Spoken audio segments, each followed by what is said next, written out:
In this tutorial, we will learn about Ncopy command.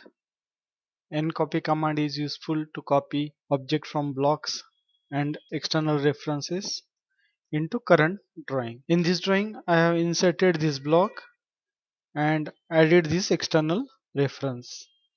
Keyboard shortcut for Ncopy command is N, enter, then select the object to copy. I want to copy this, this and this.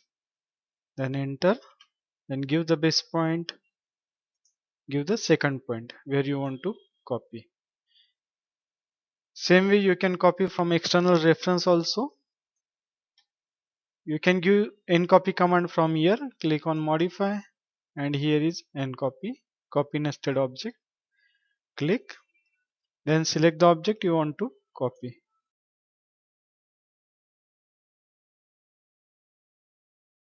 Then enter, then give the base point. All the other options shown are same as for copy command that we have seen earlier.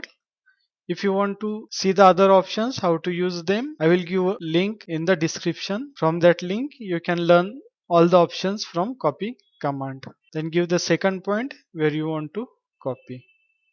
If you want to copy multiple objects from blocks at a time, then double click on the block, then click on OK.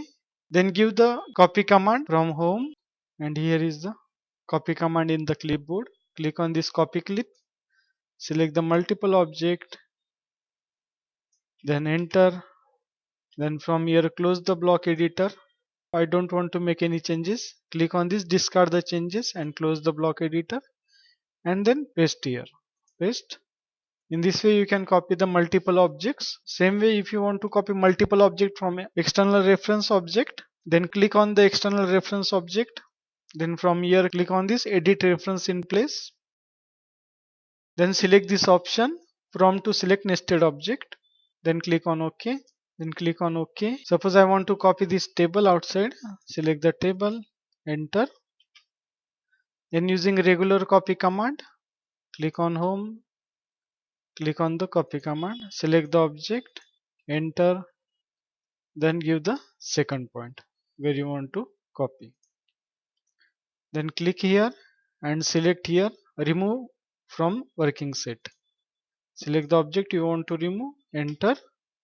Then from here discard changes and click on OK. So in this way now this object is available in current drawing. Thanks for watching. We will stop here.